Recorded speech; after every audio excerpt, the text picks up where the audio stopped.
Welcome to Tech Bytes and News, your daily roundup of articles featured in Hacker News. Today, we're diving into a fascinating blog post about using LLMs and test-driven development. A match made in, well, maybe not heaven, but definitely in a highly productive coding environment. Ooh, sounds spicy. TDD and LLMs? I'm intrigued.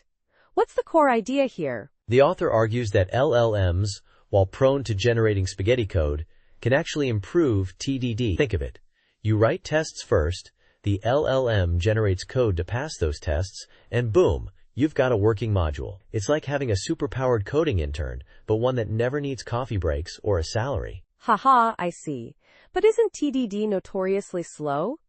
And LLMs are, let's be honest, a bit unpredictable. That's where the genius lies. The author uses an event loop to automate the process. You give the LLM a specification and function signature, it generates a test and implementation, you run it, and if it fails, which it probably will initially, you feed the error output back to the LLM for iteration. It's a feedback loop of awesomeness. So it's like iterative refinement, but with an AI doing the heavy lifting? Interesting. But what about the who guards the guard problem? The LLM could generate bad tests, right? Exactly. The author acknowledges that. The solution? Human oversight. You add your own tests after the LLM's initial attempt to ensure quality. It's a collaborative effort. A beautiful dance between human ingenuity and artificial intelligence. A dance, you say? Sounds romantic. But what about the practical implications? Could this work on a large project? That's a great question. The author suggests structuring your project with LLM workflows in mind. Think small, independently testable modules, each with its own test suite. This minimizes cognitive load and keeps the context manageable for the LLM. It's all about managing that precious context window. So essentially, this method encourages better code organization as a side effect?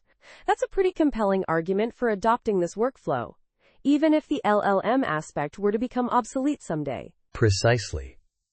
The author even mentions the AI's bitter lesson, the possibility of future AI breakthroughs rendering this approach less relevant. But the emphasis on modularity and testability is a win regardless. It's a future-proof approach to software development. This is incredible. It's not just about using LLMs. It's about leveraging them to improve established best practices. It's a paradigm shift. Absolutely. It's a testament to the power of combining human creativity with AI assistance. It's not about replacing humans. It's about augmenting our abilities and saving us from the drudgery of writing boilerplate tests. You know, the stuff that's technically necessary but utterly soul-crushing. I'm sold. Time to dust off my TDD skills and unleash the power of LLMs. Thanks for this insightful summary. My pleasure. And remember, listeners, always keep learning, always keep experimenting, and always keep the coffee brewing. This has been Tech Bytes and News, and we'll catch you next time. Goodbye. Bye-bye.